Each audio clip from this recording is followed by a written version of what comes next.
بسم اللہ الرحمن الرحیم۔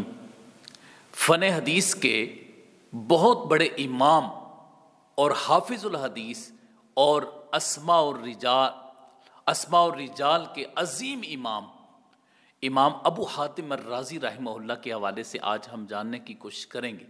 امام ابو حاتم الرازی رحمہ اللہ کی ولادت 195 ہجری کو علاقہ رئی میں ہوئی اور 270 ہجری کو آپ کا اسی مقام پر وصال ہوتا ہے۔ امام ابو حاتم الرازی رحمہ اللہ کے جو ابواء و اجداد تھے وہ پہلے اصبہان کا ایک گاؤں تھا جروکاں، وہاں سے تعلق رکھتے تھے۔ پھر وہ اس علاقے میں آباد ہوئے جو رئی علاقہ تھا، یہاں پر آپ آباد ہوئے اور آپ کی ولادت یہاں پر ہوئی۔ امام ابو حاتم الرازی رحمہ اللہ، آپ کا جو اسم گرامی ہے وہ محمد بن ادریس بن المنذر بن داؤد بن مہران رازی رحمہ اللہ ہے۔ اور یہاں پر ایک بات عرض کروں کہ امام ابو حاتم الرازی رحمہ اللہ اور امام ابو زرع الرازی رحمہ اللہ یہ دونوں ایک ہی دور کے ہیں اور دونوں آپس میں رشتہ دار تھے، ماموں زاد تھے، ماموں کے بیٹے تھے دونوں۔ تو انشاءاللہ امام ابو زرع الرازی رحمہ اللہ کا تعارف بھی ہم کروائیں گے۔ ابھی جو ہم تعارف کروا رہے ہیں وہ امام ابو حاتم الرازی رحمہ اللہ ہے۔ امام ابو حاتم الرازی رحمہ اللہ بچپن سے ہی آپ کو ایسا ماحول ملا کہ آپ نے علم حدیث سیکھا، یہاں تک کہ 14 برس کی عمر میں آپ نے رسول اللہ صلی اللہ علیہ وسلم کی حدیث پاک لکھنے کا آغاز کر دیا اور اسی طرح ہی اس علاقے میں 20 سال تک لگاتار حدیث پاک سیکھتے رہے اور لکھتے رہے۔ جب 20 سال عمر مبارک ہوئی تو پھر آپ نے اسفار کا آغاز کیا، مختلف علاقوں میں، مختلف شہروں اور ممالک میں آپ نے رسول اللہ صلی اللہ علیہ وسلم کی حدیث پاک کے حصول کے لیے سفر فرمائے، اور وہ شہر بھی بڑے عظیم الشان شہر ہیں علمی حوالے سے، جن میں کوفہ ہے، بغداد ہے، حرمین شریفین ہیں یعنی مکہ مکرمہ، مدینہ منورہ ہے، رملہ ہے، طبریہ ہے، واسط ہے، طرطوس ہے، ملک شام ہے۔ یہ وہ ممالک ہیں جن ممالک میں، اور اس کے علاوہ کئی اور ممالک میں، امام ابو حاتم الرازی رحمہ اللہ صرف حدیث پاک کے حصول کے لیے، حدیث پاک سیکھنے کے لیے اتنے آپ نے سفر فرمائے۔ الحمدللہ محدثین اکرام کی یہ گراں قدر خدمات رہی ہیں کہ رسول اللہ صلی اللہ علیہ وسلم کی حدیث پاک سیکھنے کے لیے وہ مختلف ممالک کا سفر کیا کرتے تھے۔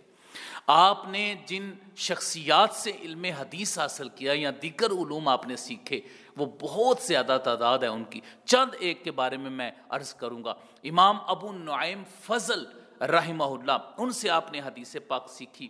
حضرت عبداللہ بن صالح سے حدیث پاک آپ نے سیکھی۔ امام اجلی رحمہ اللہ اور امام عمر بن غیاس اور قتیبہ بن سعید رحمہ اللہ، یہ وہ شخصیات ہیں جن سے امام ابو حاتم الرازی رحمہ اللہ نے علم حدیث حاصل کیا۔ پھر اس کے بعد آپ نے علم حدیث حاصل کرنے کے بعد باقاعدہ طور پر مسند تدریس پر آپ براجمہ ہوئے۔ آپ نے رسول اللہ صلی اللہ علیہ وسلم کی حدیث پاک لوگوں کو پڑھائی، اور جن شخصیات کو آپ نے حدیث پاک پڑھائی وہ عام سی شخصیات نہیں تھے۔ آپ کے عظیم استاد ہونے کا اندازہ اس بات سے لگایا جا سکتا ہے کہ آپ کے تلامذہ کیسے تھے۔ آپ کے تلامذہ میں ایک تو آپ کے بیٹے امام عبد الرحمن بن ابی حاتم الرازی رحمہ اللہ تھے۔ ایک تو انہوں نے آپ سے علم حاصل کیا اور کثرت کے ساتھ آپ سے علم حاصل کیا، اس حوالے سے آگے جا کر میں عرض کروں گا۔ اور امام ابو داؤد صاحب السنن، امام نسائی رحمہ اللہ صاحب السنن، یہ آپ کے تلامذہ میں شمار ہوتے ہیں۔ اور امام ابو زرع الرازی، امام ابو زرع دمشقی اور امام ابو عوانہ جیسی شخصیات نے امام ابو حاتم الرازی رحمہ اللہ سے علم حدیث حاصل کیا اور دیگر علوم آپ سے حاصل کیے۔ اس کا مطلب ہے کہ امام ابو حاتم الرازی نے جو تلامذہ تیار کیے وہ تلامذہ بھی عام سے تلامذہ نہیں تھے، وہ تلامذہ بھی عظیم الشان امام فی الحدیث اور حفاظ الحدیث تھے۔ امام ابو حاتم الرازی رحمہ اللہ کو حدیث پاک سے بہت محبت تھی، بہت زیادہ حریص تھے حدیث پاک کے معاملہ میں، اس لیے تو اللہ تعالیٰ نے ان سے بہت زیادہ کام لیا ہے۔ اور آپ کا جو ذوق تھا حدیث پاک میں اور جو انہماک تھا، ذوق تھا، شوق تھا آپ کا، وہ آپ کے بیٹے امام ابن ابی حاتم الرازی رحمہ اللہ نے خود بیان فرمایا ہے۔ وہ فرماتے ہیں ربما کانا یاکلو و اقرا علیہ و یمشی و اقرا علیہ و یدخل فی البیت و اقرا علیہ. فرماتے ہیں کہ بسا اوقات ایسا ہوتا تھا کہ میرے والد صاحب کھانا کھا رہے ہوتے تو میں ان کے سامنے حدیث پڑھ رہا ہوتا، وہ چل رہے ہوتے میں ان کے سامنے حدیث پڑھ رہا ہوتا، اور وہ گھر میں داخل ہو رہے ہوتے تو میں ان کے سامنے حدیث پاک پڑھتا. یعنی وہ کھاتے پیتے چلتے پھرتے آتے جاتے گھر سے نکلتے گھر میں داخل ہوتے وقت رسول اللہ صلی اللہ علیہ وسلم کی احادیث کو سنا کرتے تھے اپنے بیٹے سے. اس سے بیٹے کی تیاری بھی کی انہوں نے، اور خود جو حدیث پاک کے ساتھ ایک لگن تھی اس کا اظہار بھی فرمایا. امام ابو حاتم الرازی رحمہ اللہ محدثین کرام کے نزدیک متفقہ طور پر فن حدیث اور اسماء و رجال کے عظیم شان امام ہیں. آپ کے بارے میں جو محدثین کرام نے رائے قائم کی ہے ان میں موسیٰ بن ابراہیم، انہوں نے آپ کے بیٹے ابن ابی حاتم الرازی رحمہ اللہ سے بیان کرتے ہوئے فرمایا، آپ فرماتے ہیں ما رأیت احفظ من ابی کا، میں نے آپ سے بڑا حدیث پاک کا حافظ نہیں دیکھا. اس کا مطلب ہے کہ امام ابو حاتم الرازی حافظ الحدیث تھے. ان کے علاوہ امام ابو بکر خطیب بغدادی رحمہ اللہ فرماتے ہیں احد الائمۃ الحفاظ الاسباتی مشہورا بالعلم و مذکورا بالفضل.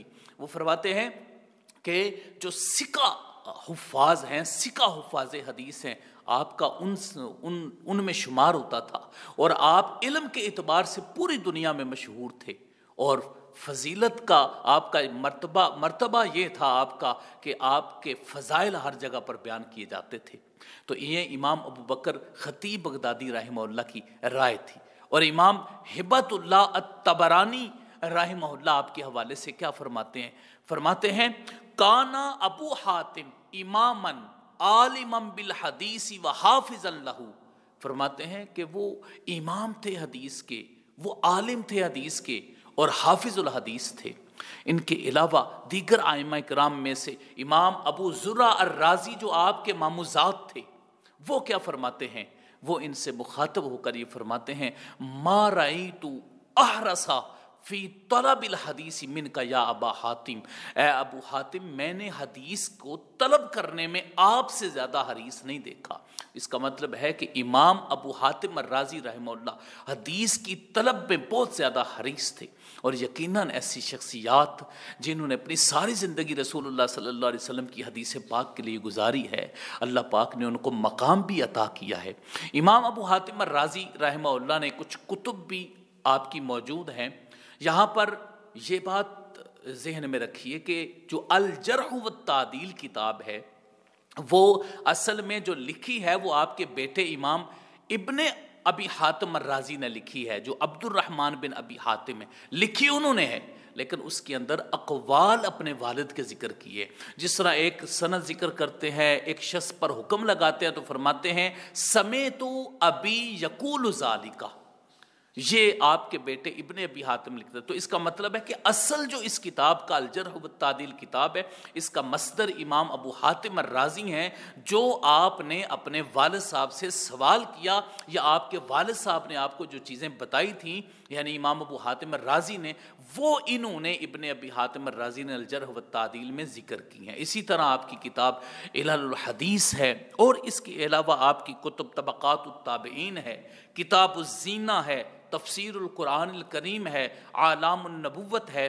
یہ امام ابو حاتم الرازی رحمہ اللہ کی اس طرح دیگر کئی کتب موجود ہیں جو آپ نے لکھی تھی.